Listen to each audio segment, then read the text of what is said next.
sanggol ng alam ang karapat-dapat mamuno sa pangkat ng Hokage pagdating ng takdang panahon. Sanayin mo siya at turuan ng lahat ng iyong nalalaman.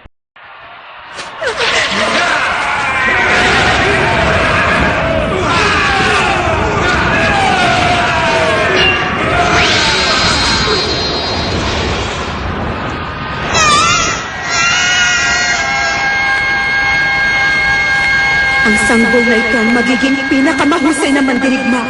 Tatawagin siya sa pangalang Reka. Ang paggising sa kapangyarihan ng prinsesa at ng ninja.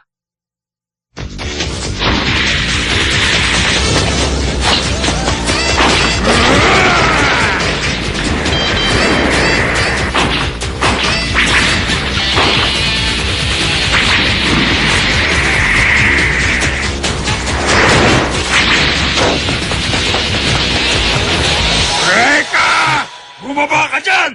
Alam ko natatakot ka sa akin kaya ka nagtatago! Dahil ako si Max Momon, ang pinakamalakas na estudyante sa bansang ito! Ganon? Eh bakit naman ako matatakot sa tao naglalagay ng hikaw sa ilong? Anong ikaw? Sing-sing ko to, ha? Huwag na huwag mong insultuin ang sing-sing ko sa ilong!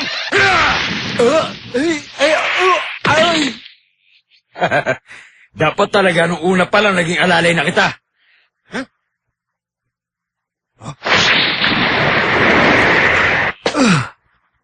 Huwag ka mag-alala, Max. Hanggang ngayon, malakas ka pa rin. Siguro ipinagli ka talaga ng nanay mo sa unggoy! Correction. Hindi yata sa unggoy. Kung di sa ninja.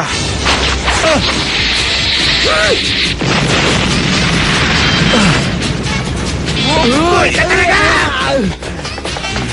Akala mo ba maloloko mo pa ako uli? Hindi na!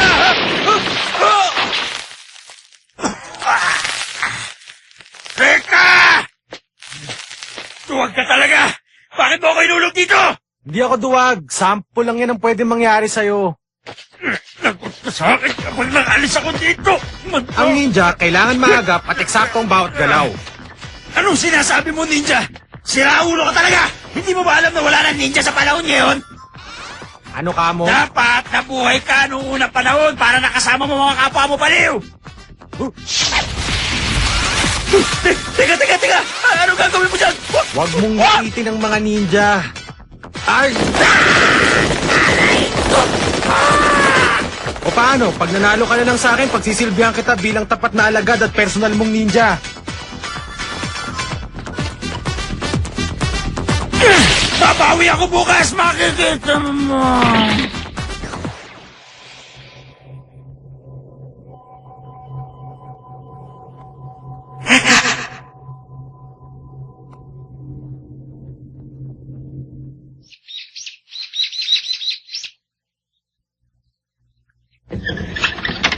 Reka Hanabishi, yan ang pangalan ko. Matagal na akong bilib sa mga ninja. Nabuhay sila nung panahon ng feudalismo at digmaan ng mga estado. Biyasa sa pakikidigma at palaging nasa likod ng bawat eksena. Pero tapat silang maglingkod sa kanilang Panginoon.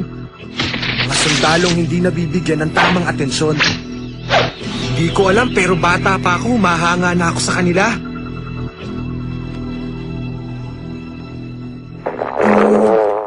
Aray, gutom na ako. Tatay, hindi pa ba tayo kakain? Reka! Nandiyan ka na pala! Siya nga pala!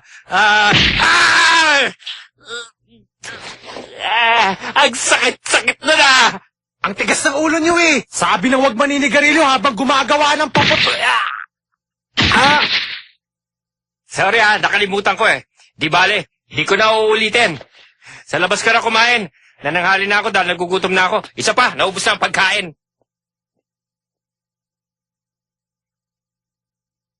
Hay, isa nga akong ninja. Isang matising ninja. Sigurado ko, ang batang yon ay si Reka.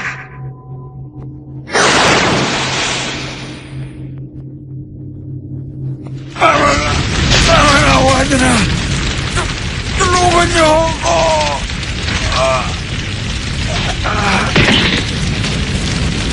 Tapos na po. Masyado siya mapilit sa mga walang kwentang bagay. Alisin niyo na yan. Baka makatunog ang mga mamamahayag sa pagkawala ng kanilang ministro. Magpapahanda ako ng katulad niya para makasigurado. Ikaw ang bahala.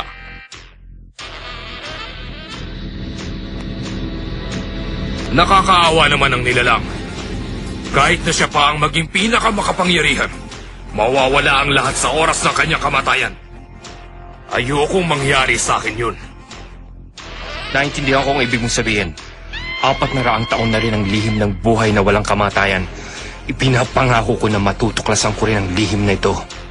Sinasabi ko sa'yo, ako lamang ang nakakaalam tungkol sa lipi ng Hokage.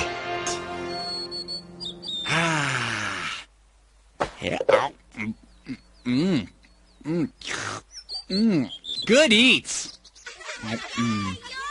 O, dahan-dahan! Baka kayo madapa!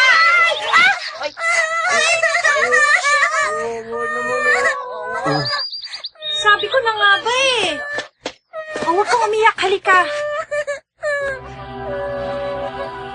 Alam mo, maya-maya lang mawawala ng sakit. Lilipad ng malayo.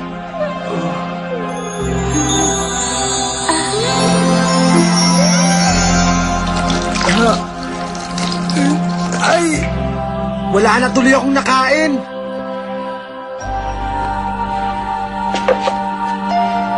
Sino kaya yun?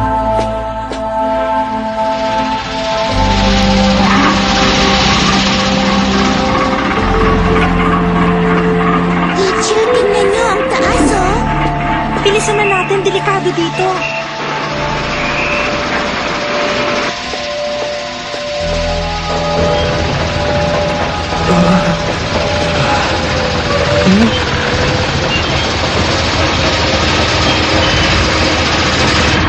Tayo na! Takbo!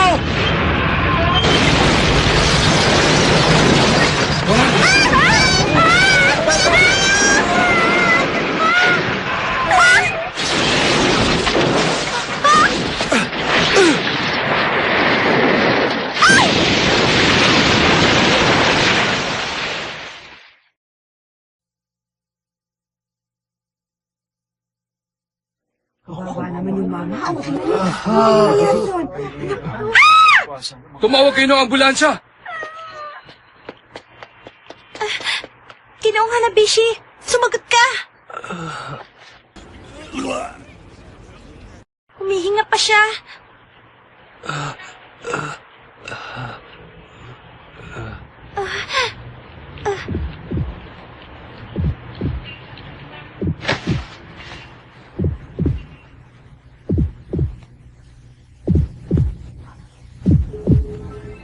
Reka, iniligtas mo ko. Kung di dahil sa'yo, pakawala na ako sa mundong ito. Maraming salamat, Reka. Prinsesa. Wala yun. Sapat na sa akin ang iyong pasasalamat.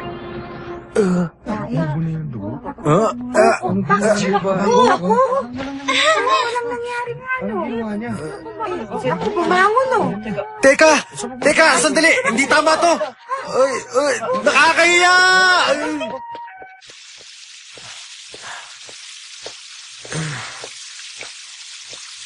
Gusto kong pasalamatan ka sa ginawa mo kanina para sa amin, Ginoong Hanabishi. Teka, kilala ba kita? Ang pangalan ko ay Ana Yanagi. May problema? Wala. Kamukha ka lang nung prinsesa dun sa panaginip ko. Naku, may sugat ka pala. Ha? Ha? Huwag ka mag-alala, magaling ka na.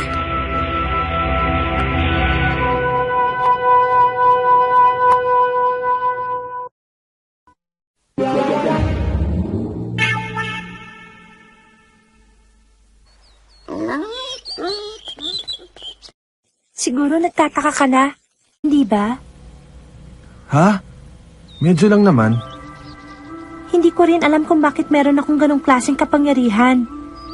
Pero sikreto natin yun, ha? Baka pag nalaman ng ibang tao, sabihin nila mangkukulam ako. Nako, hindi lang yun. Pag nalaman ng ibang taong tungkol dyan, baka habulin ka nila buong maghapon. Nadumihan ko yata yung damit mo kanina. Okay lang yon. Ito talaga ang ginagamit ko pagkasama ko mga bata. Ha? Pareho tayo ng eskwelahan? Kaya naman pala. Alam mo pangalan ko. Tama? Ang totoo niyan, hindi ako masyadong lumalabas. Ngayon nga lang ako nakipag-usap sa taong hindi ko masyadong kilala. Kung ganon, mabuti pa sumama ka muna sa akin. Ha? May papakita ako sa'yo bilang pasasalamat.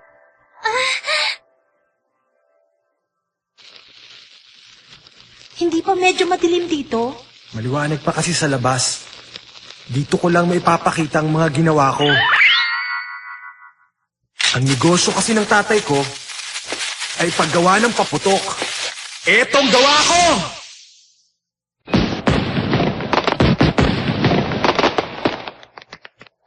Wow! Ang ganda! Maganda. Ha? May sinasabi ka ba? Ay, wala akong sinasabi. Ha?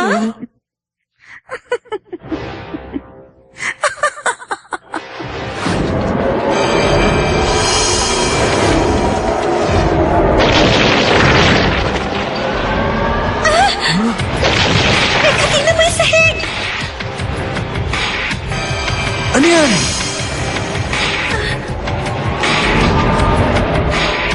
Matagal-tagal na rin kitang pinagmamasdan. Sa loob ng kristal na ito. Teka, sino ka pa talaga? Ako si Emma Kagehoshi. Ano bang gusto mong mangyari? At bakit? Wala akong balak na takutin kayo. Ang nais ko lang ay makuha ang atensyon nyo dahil baka hindi kayo maniwala sa aking kwento. Tumigil ka na. Hindi kami interesado sa kwento mo kaya mabuti pa, umalis ka na. Makinig ka muna sa akin dahil matagal na panahon din kitang hinanap. Sa loob ng 400 taon ay hindi ako nawalan ng pag-asang makikita kita. Ano? 400 taon? Imposible yun! 400 taon ang nakalipas. May isang pangkat ng mga ninja na hindi napabilang sa talaan ng kasaysayan. Hokage ang tawag sa kanila. Pinasya nilang wasakin ang bawat isa sa di malamang kadahilanan. Kabilang ka sa natirang buhay sa pangkat ng Hokage at dinala sa kasalukuyan sa pamamagitan ng paglalakbay sa iba't ibang lugar at panahon.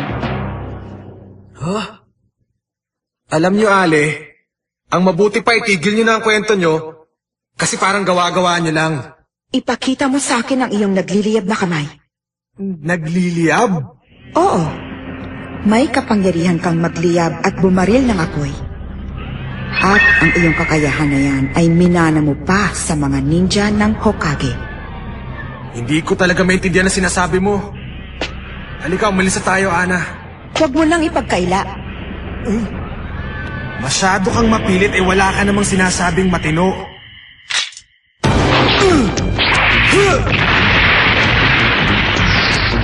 Takbo!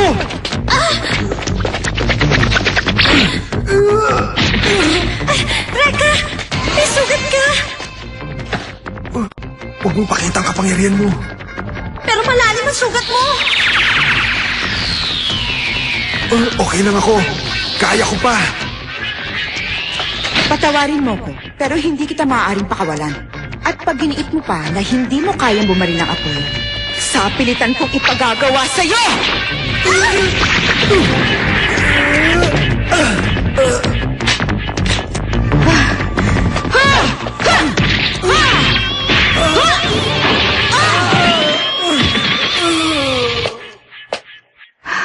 Sige na, ipakita mo na!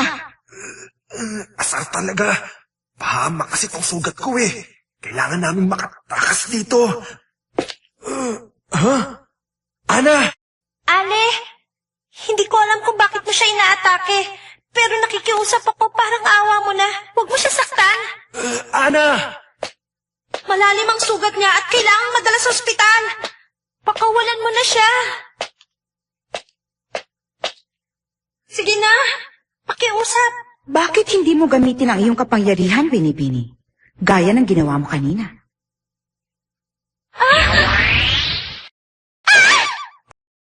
Ana! Ana! Sorry ha. Huwag mo na akong alalahanin. Tumakas ka na ngayon din. At iwan mo na ako. Ana! May sugat siya, pero inuuna pa niya akong gamutin. Kailangan may gawin ako para sa kanya.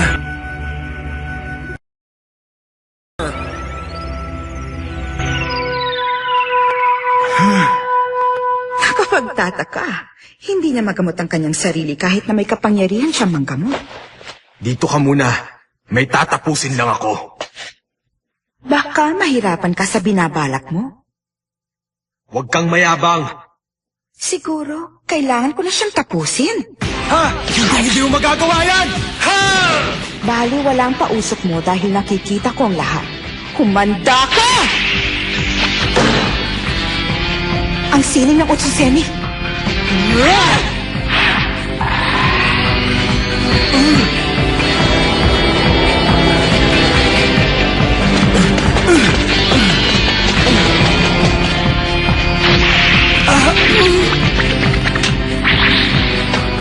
Nasa dugo mo nga ang pagiging isang ninja.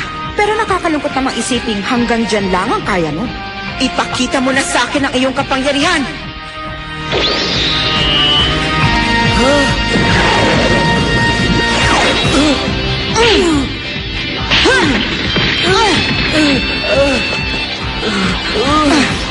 Ipakita mo na sa akin!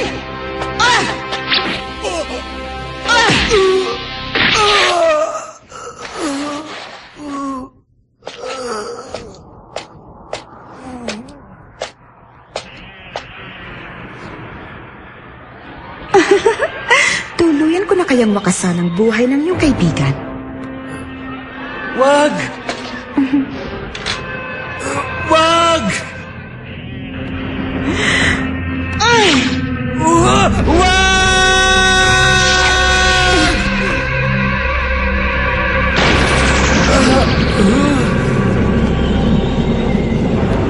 Yabang kamay ko. Sa wakas ay nagawa mo rin. Isa kang ang tunay na ninja na nagmula sa angkan ng Hokage. Reka.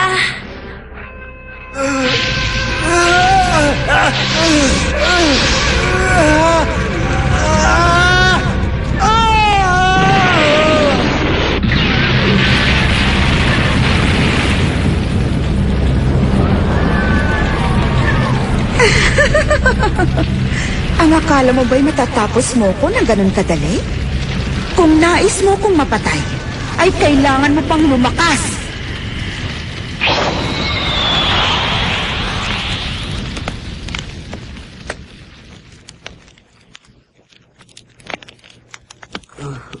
Ana!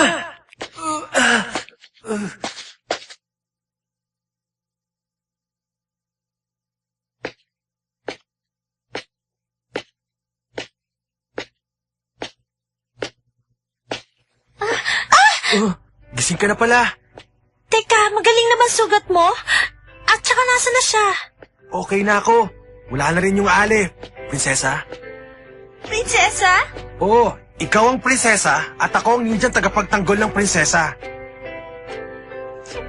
Hindi ako sanay tawaging prinsesa. Ganun talaga yon. Tagapagtanggol ng prinsesa ang ninja. Bakit? Masakit pa ba ang sugat mo? Hindi. Naiiyak lang ako sa kasiyahan. Hindi lang naiiyak. Sinisipot din.